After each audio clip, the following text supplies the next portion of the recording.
El 20 de agosto de 1917, yo, Karl Heinrich Graf von Albert-Hallstein, capitán de corbeta de la Marina Imperial Alemana y comandante del submarino U-29, deposito esta botella con este informe en el Océano Atlántico, en un punto que desconozco, pero que probablemente se encuentra alrededor de los 20 grados latitud norte, 35 grados longitud oeste, donde yace mi barco fuera de combate en el fondo del océano.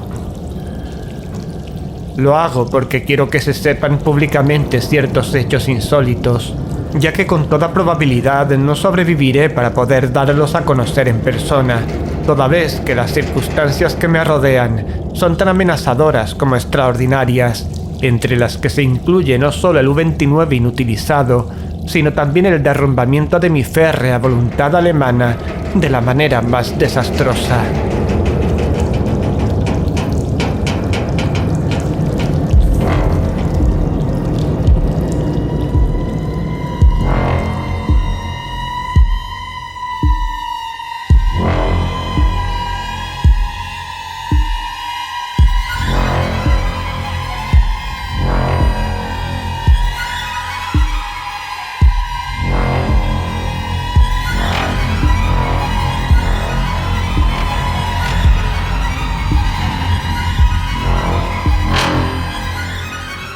El templo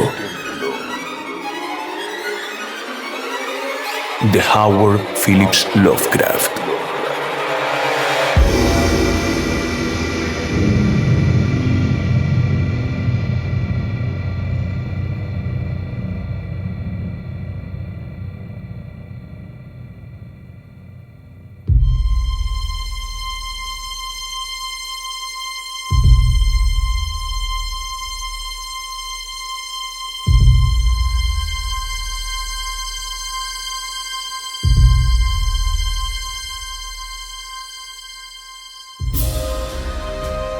La tarde del 18 de junio, tal como se informó por radio al U-61 con destino a Kiel, torpedeamos el carguero británico Victory, que iba de Nueva York a Liverpool, en la situación 45 grados 16 minutos latitud norte, 28 grados 34 minutos longitud oeste, permitiendo a la tripulación que abandonase el buque en botes, a fin de obtener una buena filmación de la escena para los archivos del almirantazgo.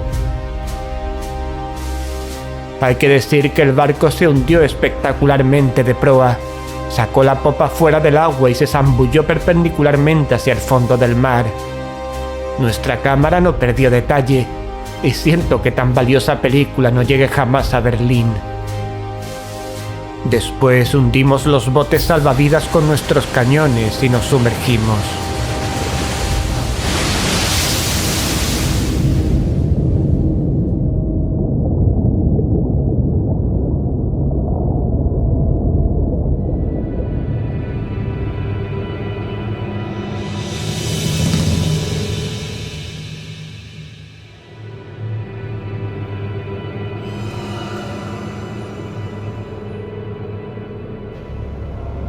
Cuando salimos a la superficie hacia el atardecer, encontramos en nuestra cubierta el cuerpo de un marinero, con las manos atenazadas a la barandilla de forma curiosa. El pobre diablo era joven, más bien moreno y muy guapo. Probablemente era italiano o griego y pertenecía sin duda a la tripulación del Victory. Evidentemente había buscado refugio en la misma nave que se había visto obligado a destruir la suya. Una víctima más de esta injusta guerra de agresión que los perros ingleses mantienen contra la patria. Nuestros hombres la registraron en busca de cualquier objeto y encontraron en el bolsillo de su marinera un trozo de marfil muy extraño, tallado, que representaba una cabeza de joven con una corona de laurel. Mi oficial, el alférez de navío Clense, opinó que el objeto era muy antiguo y de gran valor artístico, así que se lo confiscó a los hombres y se lo quedó. Pero ni a él ni a mí se nos ocurría cómo había llegado a manos de un simple marinero.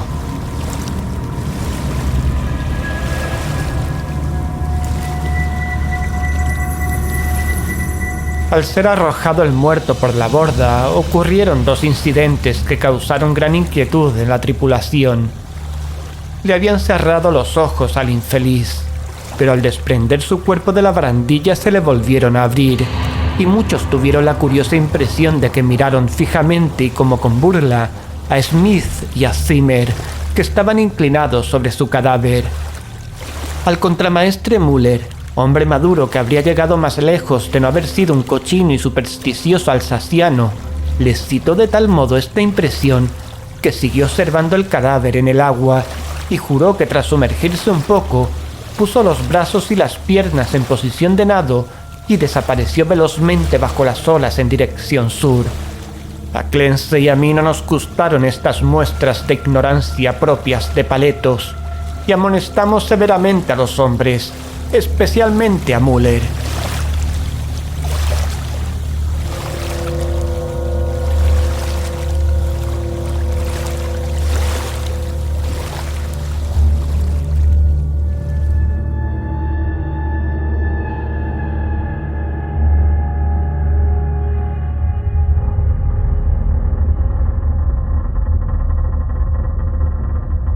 Al día siguiente se creó una situación muy molesta debido a la indisposición de algunos miembros de la tripulación. Evidentemente sufrían cierta tensión nerviosa a causa de nuestro largo viaje y habían sufrido pesadillas.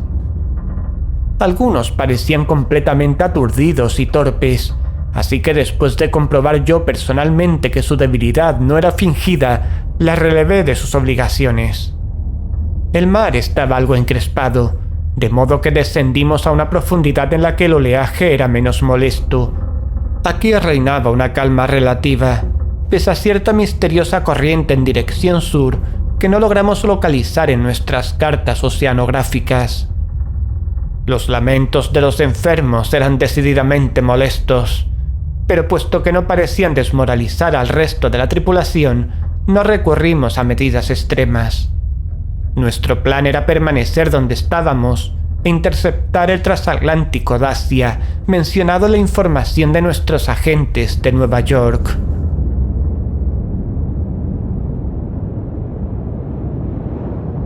A primera hora de la tarde salimos a superficie y encontramos la mar menos movida.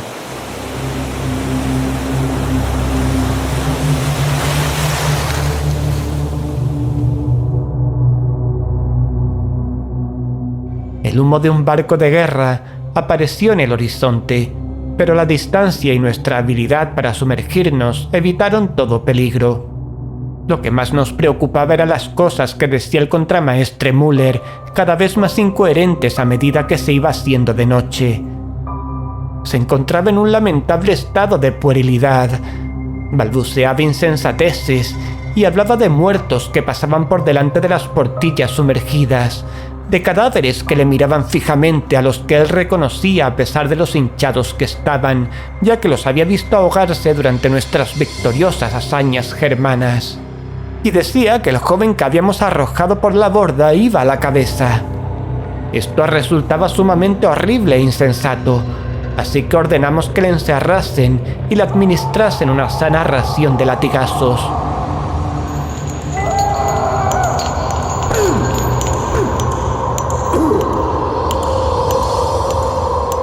A los hombres no les gustó esta clase de castigo, pero era necesaria la disciplina. Asimismo, nos negamos a la petición que vino a presentar una delegación encabezada por el marinero Zimmer de que arrojáramos al mar la extraña cabeza tallada en marfil.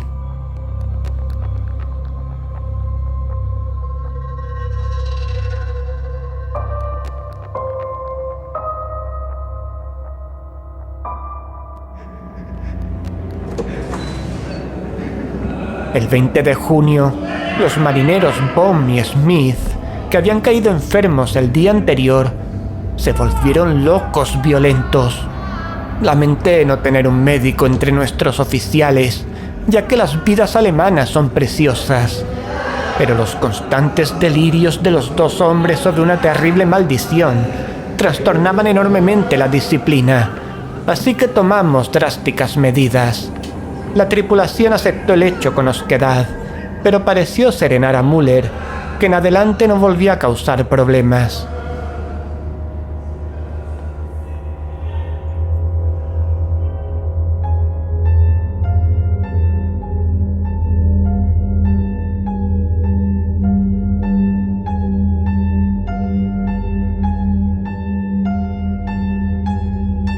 Las semanas siguientes estuvimos todos muy nerviosos, vigilando en espera del Dacia. La tensión se agravó con la desaparición de Müller y de Zimmer, quienes se suicidaron sin duda a causa del miedo que parecía atormentarles, aunque nadie los vio saltar por la borda. Casi me alegré de verme libre de Müller, porque incluso su mutismo influía de manera perniciosa en la tripulación. Ahora todos parecían inclinados a permanecer en silencio, como si tuviesen algún secreto temor. Muchos estaban enfermos, pero ninguno causaba problemas. El alférez de navío Clense, debido a la tensión, se irritaba por cualquier insignificancia, como con la manada de delfines cada vez más numerosa que daba escolta al U-29, o la creciente intensidad de la corriente sur que no registraban nuestras cartas.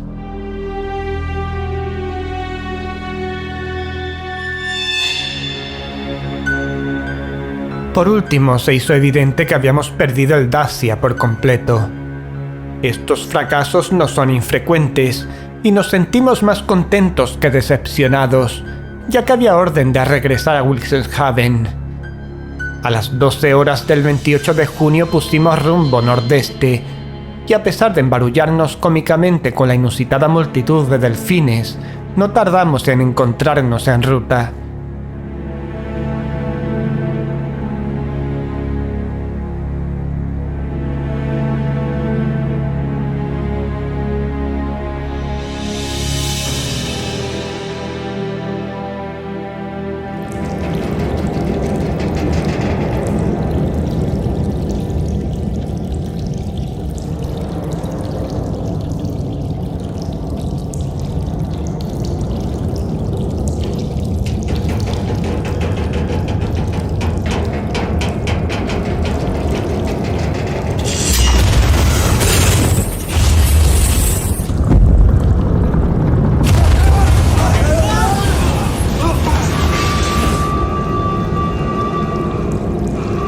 La explosión ocurrida en la sala de máquinas a las 2 horas nos cogió completamente de sorpresa.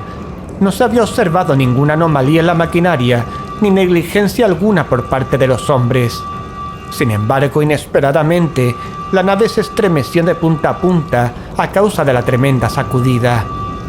El alférez de navío Clense acudió corriendo a la sala de máquinas, encontrando el depósito de combustible y casi todo el mecanismo destrozados, y los maquinistas Rabe y Schneider muertos. Nuestra situación era verdaderamente grave, porque si bien los regeneradores químicos de aire estaban intactos y podíamos utilizar los dispositivos de elevar y sumergir la nave y abrir las escotillas para reabastecernos de aire comprimido y recargar los acumuladores, no había posibilidad de propulsar ni gobernar el submarino. Tratar de buscar rescate mediante botes salvavidas significaba ponernos en manos de nuestros enemigos, irracionalmente resentidos con nuestra gran nación alemana. Por otra parte, desde nuestro enfrentamiento con el Victory, no habíamos conseguido establecer contacto por radio con ninguna unidad U de la Marina Imperial. Desde el momento del accidente hasta el 2 de julio, fuimos arrastrados constantemente hacia el sur, casi sin planes y sin avistar ningún buque. Los delfines seguían dando escolta al U-29, circunstancia sorprendente en cierto modo, teniendo en cuenta la distancia que llevábamos recorrida. En la mañana del 2 de julio avistamos un buque de guerra con bandera americana, y los hombres se mostraron muy nerviosos y con deseos de rendirse. Finalmente el alférez de navío Clense tuvo que pegarle un tiro a un tal Traufe, dado que no paraba de incitar con especial violencia a este acto tan antigermánico. Esto acalló a la tripulación durante un tiempo, y nos sumergimos sin ser detectados. Por la tarde, una densa bandada de aves marinas apareció por el sur, y el océano empezó a moverse presagiosamente. Cerramos las escotillas y esperamos a ver qué pasaba, hasta que comprendimos que debíamos sumergirnos si no queríamos que nos hundiese el creciente oleaje.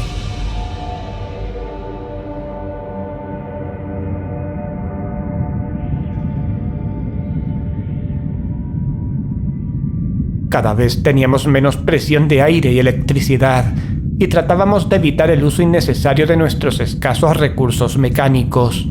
Pero en este caso no había elección. No bajamos a mucha profundidad, y cuando la mar se calmó un poco unas horas después, decidimos subir a la superficie. Pero entonces surgió una nueva dificultad. La nave se negaba a responder a nuestra dirección, pese a todos los esfuerzos de los mecánicos. Los hombres se asustaron aún más al sentirse prisioneros bajo el mar, y algunos empezaron a hablar nuevamente en voz baja de la imagen de marfil del alférez de navío Clense, pero la visión de su pistola automática les calmó. Mantuvimos a los pobres diablos todo lo ocupados que pudimos en la reparación de las máquinas, aunque sabíamos que era inútil. Clense y yo dormíamos normalmente en turnos distintos, y fue mientras yo dormía cuando se declaró el motín general hacia las 5 horas del 4 de julio. Los 6 cerdos marineros que quedaban, imaginando que estábamos perdidos, estallaron súbitamente en una furia besánica por habernos negado a rendirnos al buque de guerra yanqui 2 días antes, entregándose a un delirio de maldiciones y de destrucción. Rugían como animales y rompían indiscriminadamente muebles e instrumentos, gritando insensateces tales como que era la maldición de la imagen de marfil y del atezado joven muerto que les había mirado antes de desaparecer nadando. El alférez de navío Clense parecía paralizado, imposibilitado, como era de esperar de un renano blando y afeminado. Maté a los 6 hombres dado que era necesario, y me aseguré de que no quedara ninguno con vida. Echamos sus cadáveres por la doble escotilla y nos quedamos solos, él y yo, en el U-29. Clense estaba muy nervioso y bebía mucho. Decidimos mantenernos con vida cuanto nos fuese posible, haciendo uso de la gran cantidad de vituallas y de la provisión química de oxígeno que teníamos, ya que ninguna de estas dos cosas había sufrido daño en los estúpidos desmanes de los puercos marineros. La giroscópica, manómetros y demás instrumentos delicados habían quedado inservibles. En adelante nuestros cálculos serían meras suposiciones basadas en nuestros relojes, el calendario y la aparente trayectoria de nuestro desplazamiento, deducida por cualquier objeto que pudiéramos avistar a través de los portillos o desde la torreta. Por fortuna, aún contábamos con bastante carga en los acumuladores, tanto para la luz interior como para el proyector.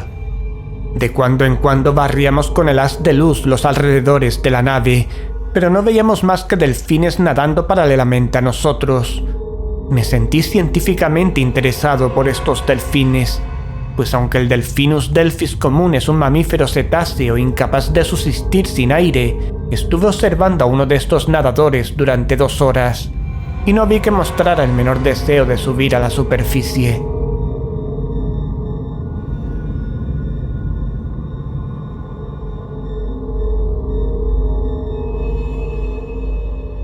Con el paso del tiempo, Clense y yo llegamos a la conclusión de que seguíamos siendo arrastrados hacia el sur, a la vez que descendíamos cada vez más.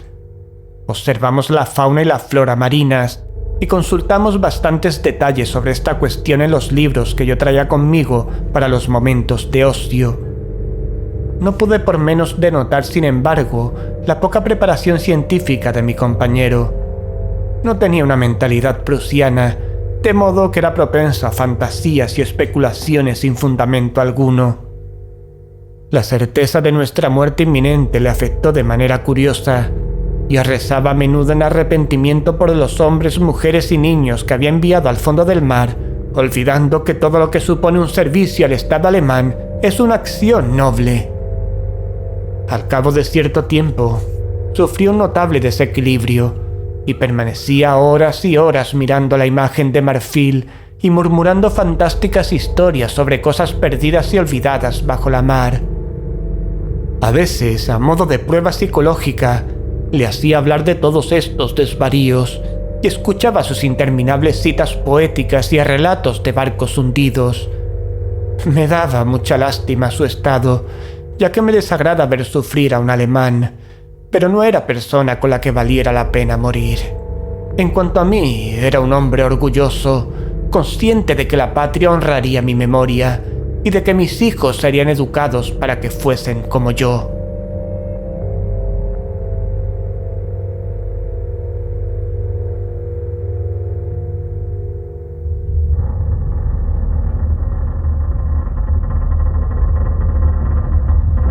El 9 de agosto avistamos el fondo oceánico y proyectamos un potente haz de luz hacia él.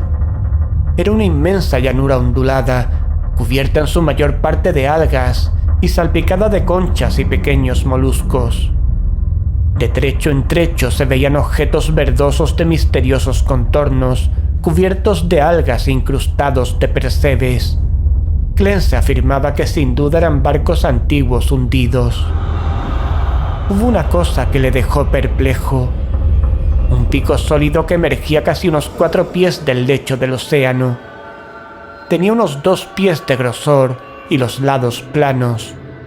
Las superficies superiores, suaves, se unían formando un ángulo muy obtuso. Dije que era una punta de roca que emergía, pero Clence creyó ver figuras talladas en ella. Poco después empezó a temblar y se alejó como asustado del portillo. Sin embargo, no dio otra explicación, sino que le abrumaba la inmensidad, oscuridad, antigüedad y misterio de los abismos oceánicos. Tenía la mente cansada, pero yo soy alemán en todo momento, y no tardé en observar 2 cosas. Que el U-29 soportaba espléndidamente la presión del agua, y que los extraños delfines seguían a nuestro alrededor, aun cuando estábamos a una profundidad en la que la mayoría de los naturalistas considera imposible la existencia de organismos superiores. Estaba convencido de que habíamos sobreestimado nuestra profundidad. Con todo, sin duda estábamos lo bastante abajo como para que estos fenómenos resultaran extraordinarios. Nuestra velocidad, siempre hacia el sur, era más o menos la que yo calculaba por los organismos que pasaban en los niveles superiores.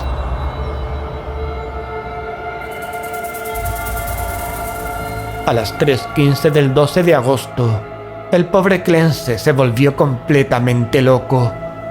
Había estado en la torreta utilizando el proyector cuando le vi entrar en el compartimento de la biblioteca donde yo me encontraba sentado leyendo, y su cara le traicionó inmediatamente. Repetiré aquí lo que dijo, subrayando las palabras que él recalcó.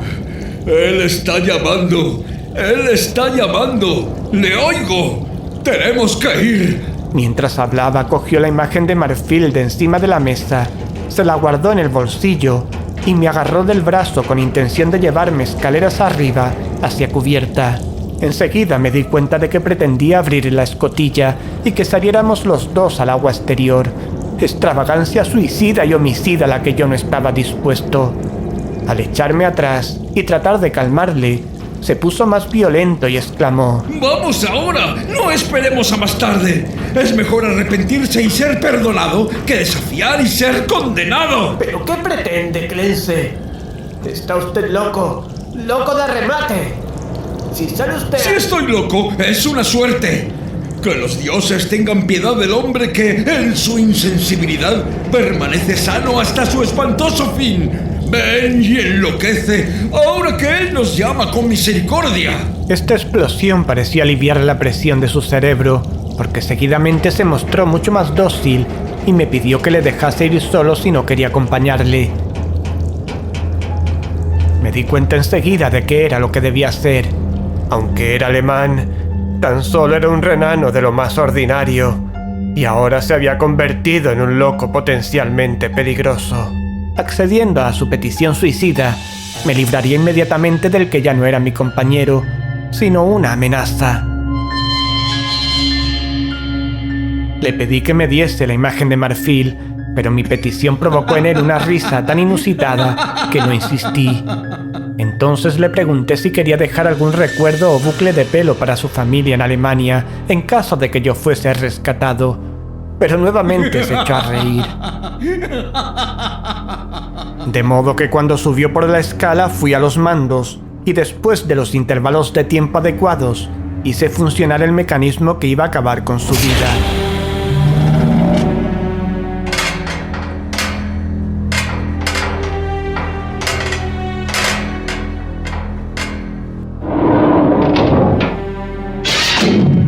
Una vez comprobado que ya no estaba a bordo, di una pasada con el proyector por el agua en un intento por verle por última vez para comprobar si le aplastaba la presión del agua tal como debía ocurrir teóricamente, o si no afectaba a su cuerpo como pasaba con aquellos extraordinarios delfines.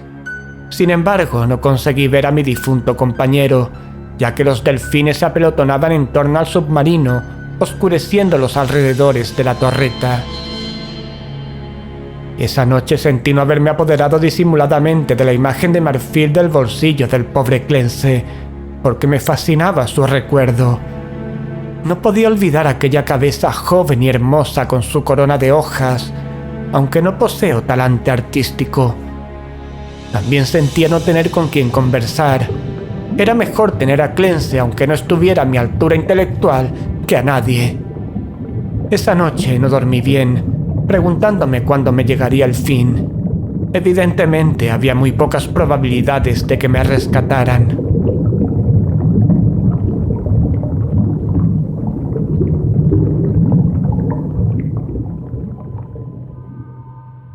Al día siguiente, subí a la torreta e inicié las acostumbradas exploraciones con el proyector. Hacia el norte, la perspectiva era muy semejante a la que habíamos tenido desde que avistamos el fondo, pero noté que el desplazamiento del U-29 era menos rápido. Al enfocar el haz de luz hacia el sur, noté que el fondo oceánico descendía en un pronunciado declive y que había bloques de piedra curiosamente regulares en determinados puntos, dispuestos como siguiendo un trazado concreto. La nave al principio no descendió enseguida paralelamente a la creciente profundidad del océano, de modo que no tardé en verme obligado a ajustar el proyector a fin de seguir enfocando su potente haz hacia abajo. A causa del brusco movimiento se desconectó un cable y tardé varios minutos en conectarlo otra vez. Finalmente volvió la luz al proyector y se derramó por el valle marino que tenía debajo de mí.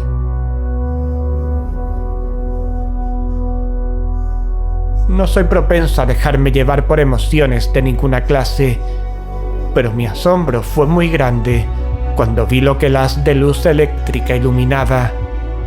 Sin embargo, como persona educada en la mejor cultura de Prusia, no debía haberme asombrado, ya que la geología y la tradición nos hablan igualmente de grandes transposiciones de zonas oceánicas y continentales. Lo que vi fue una complicada serie de edificios en ruinas, todos de una arquitectura magnífica aunque inclasificable, y en diversos grados de conservación.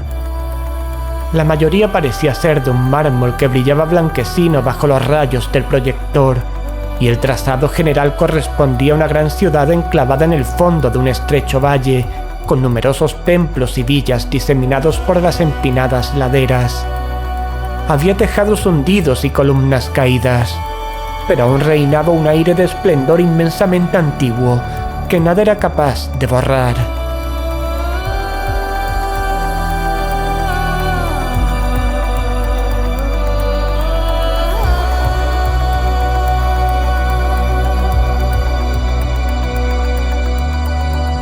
Comprendiendo que al fin me encontraba ante la Atlántida, a la que antes había considerado un mito, me sentí el más ávido de los exploradores. En el fondo de aquel valle había discurrido un río en otro tiempo, porque al examinar con más atención el paisaje, vi restos de puentes de piedra y de mármol, diques, terrazas y terraplenes en otro tiempo verdeantes y hermosos. En mi entusiasmo me sentí tan idiota y sentimental como el pobre Clense, y tardé en darme cuenta de que la corriente sur había cesado, dejando que el U-29 descendiera lentamente hacia la ciudad sumergida como el aeroplano se posa en una ciudad arriba en la superficie. También tardé en darme cuenta de que había desaparecido la manada de extraordinarios delfines.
Unas 2 horas después, la nave se posó en una plaza pavimentada cerca de la pared de roca del valle.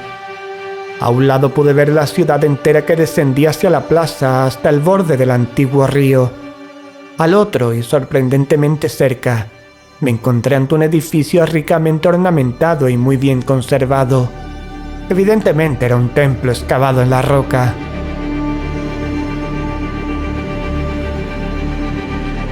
Del arte original de esta obra titánica solo me es posible aventurar conjeturas.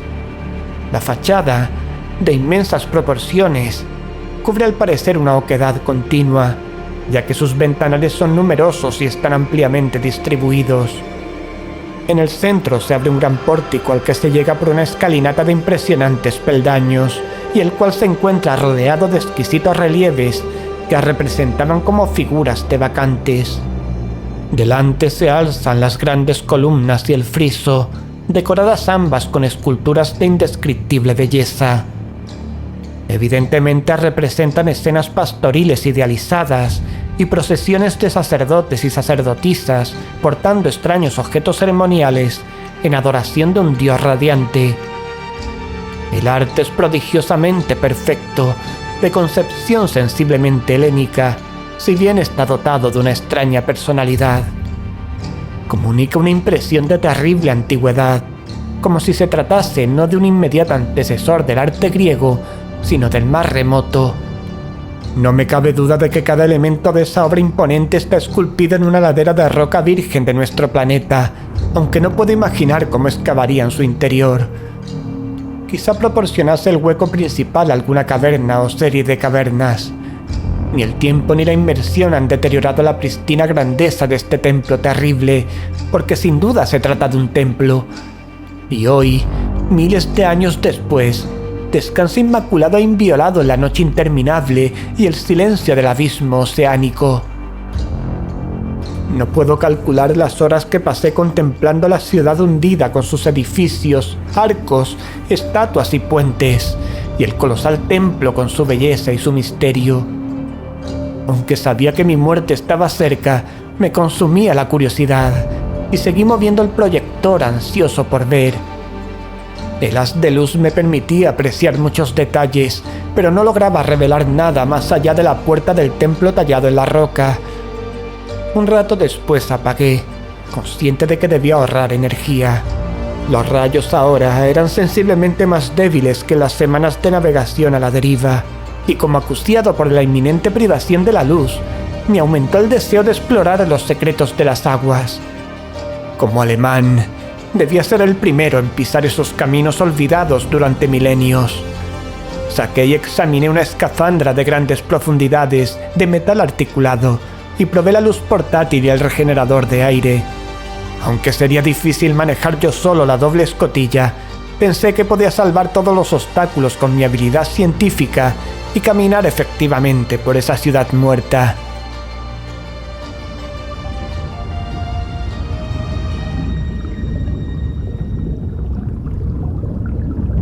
El 16 de agosto efectué una salida del U-29 y caminé trabajosamente por las calles en ruinas y cubiertas de barro hacia el antiguo río.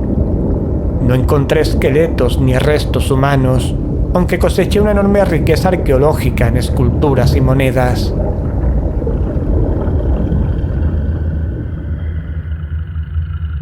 No puedo hablar ahora de todo ese material, si no es para expresar mi terror ante esta cultura que se encontraba en el cenit de la gloria, cuando los cavernícolas vagaban por Europa y el Nilo discurría sin que se asomara a él civilización alguna. Otros, guiados por este manuscrito, si llega a ser encontrado alguna vez, deberán revelar el misterio que yo solamente puedo señalar.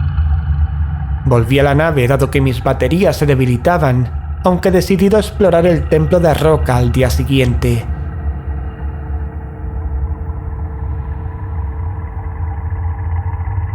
El 17, aunque mis deseos de explorar el misterio del templo se habían vuelto más insistentes, me llevé un desencanto al descubrir que los materiales que necesitaba para recargar la lámpara portátil habían perecido en el motín de aquellos cerdos del mes de julio. Mi rabia no tuvo límites.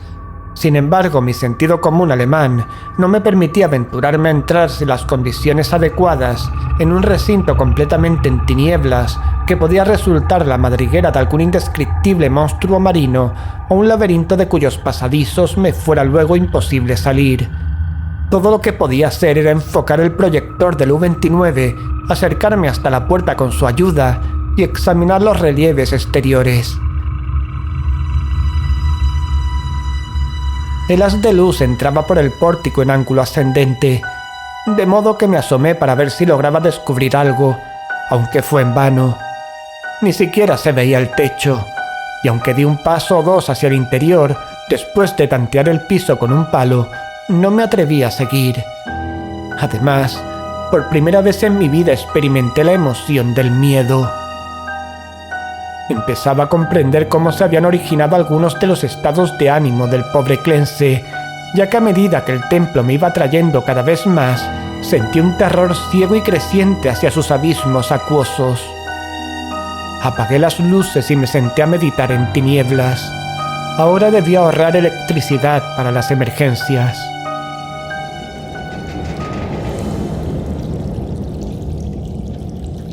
El sábado 18 lo pasé sumido en total oscuridad, atormentado por pensamientos y recuerdos que amenazaban doblegar mi voluntad alemana.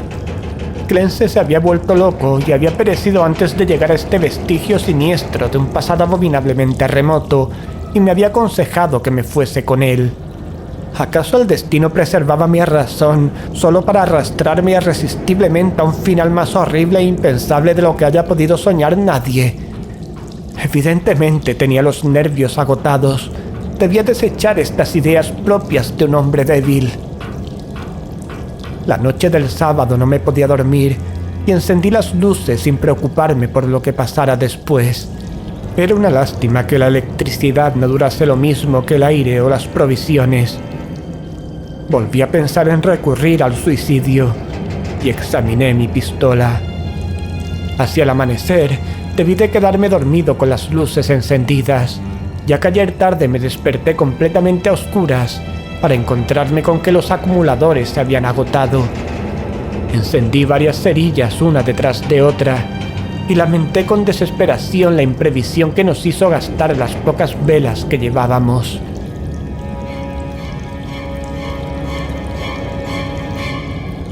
Después de apagarse la última cerilla que me atreví a encender, permanecí sentado completamente inmóvil, sin luz. Mientras pensaba en el inevitable fin, mi mente repasó los acontecimientos precedentes. Entonces me llenó a plena conciencia una impresión hasta ahora letargada que a un hombre más débil y supersticioso le habría hecho estremecer.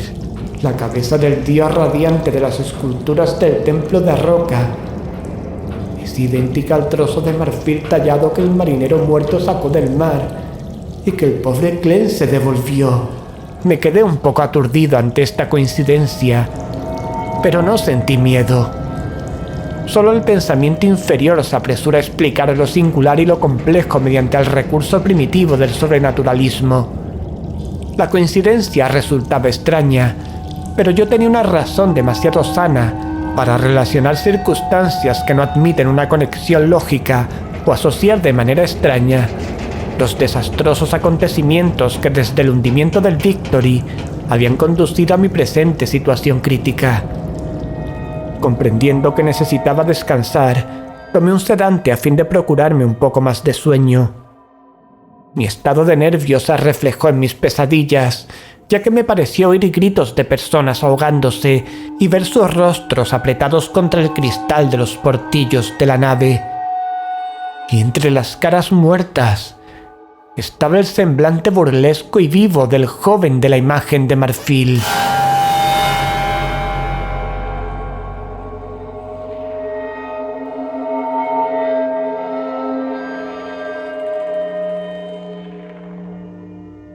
Debo tener cuidado en el modo de consignar mi despertar hoy, ya que me siento trastornado y sin duda hay muchas alucinaciones mezcladas con lo real. Psicológicamente mi caso es enormemente interesante y siento no poder ser reconocido científicamente por una autoridad alemana competente. Al abrir los ojos, lo primero que experimenté fue un deseo irresistible de visitar el templo de roca. Deseo que aumentaba cada instante, aunque trataba instintivamente de resistir con alguna emoción de temor que operaba en sentido contrario. A continuación me sobrevino una impresión de luz en medio de la oscuridad de las baterías descargadas, y me pareció ver una especie de resplandor fosforescente en el agua que entraba por el portillo orientado hacia el templo. Esto despertó mi curiosidad, pues sabía que ningún organismo de las profundidades abismales era capaz de emitir tal luminosidad. Pero antes de que pudiese comprobarlo, me llegó una tercera impresión que, debido a su carácter irracional, me hizo dudar de la objetividad de todo cuanto registrase en mis sentidos. Fue una ilusión auditiva, una sensación de sonido rítmico, melódico, como de cántico o himno coral frenético aunque hermoso, que provenía del exterior y traspasaba el casco del U-29, pese a estar absolutamente insonorizado.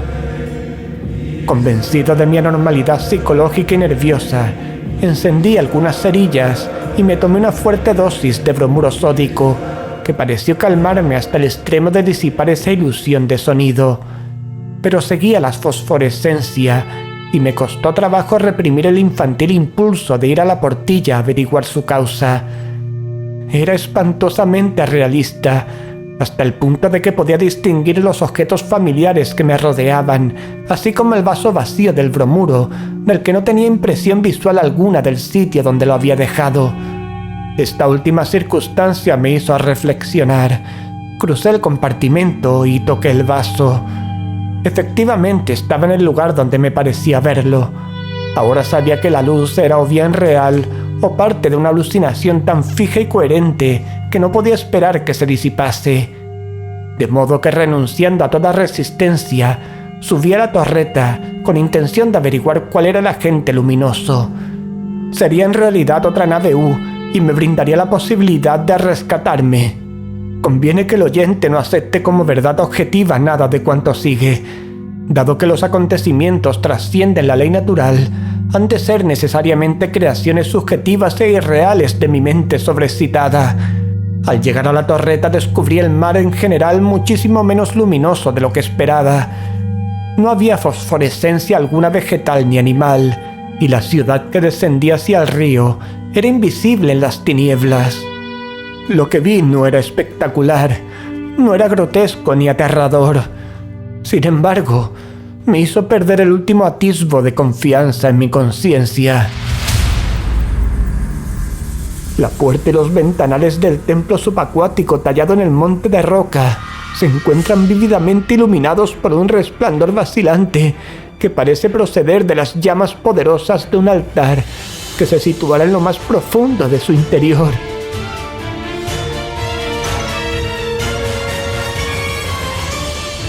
Los incidentes que siguieron son caóticos.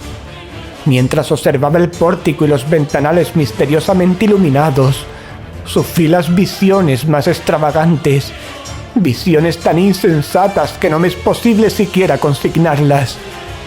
Me pareció vislumbrar bultos en el templo, bultos que estaban inmóviles y bultos que se movían, y me pareció también oír otra vez el cántico irreal que flotaba a mi alrededor cuando desperté.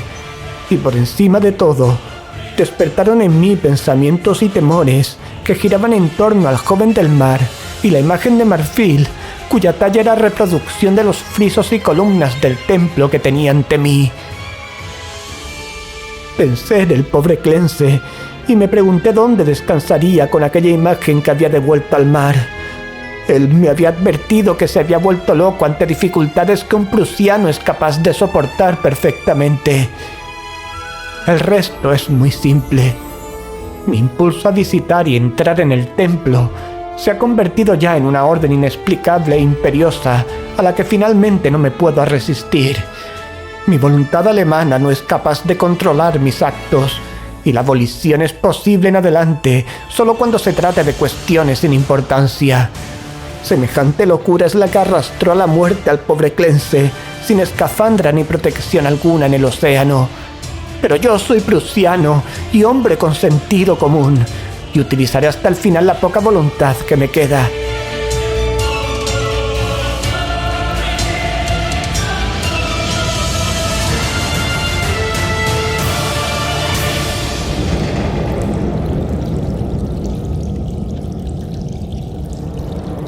Cuando comprendí por primera vez que debía ir, preparé la escafandra y el regenerador de aire para ponérmelo inmediatamente.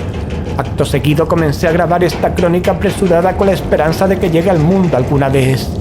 Meteré la grabación en una botella, la sellaré y cuando salga del U-29 y lo abandone por última vez, la confiaré al mar.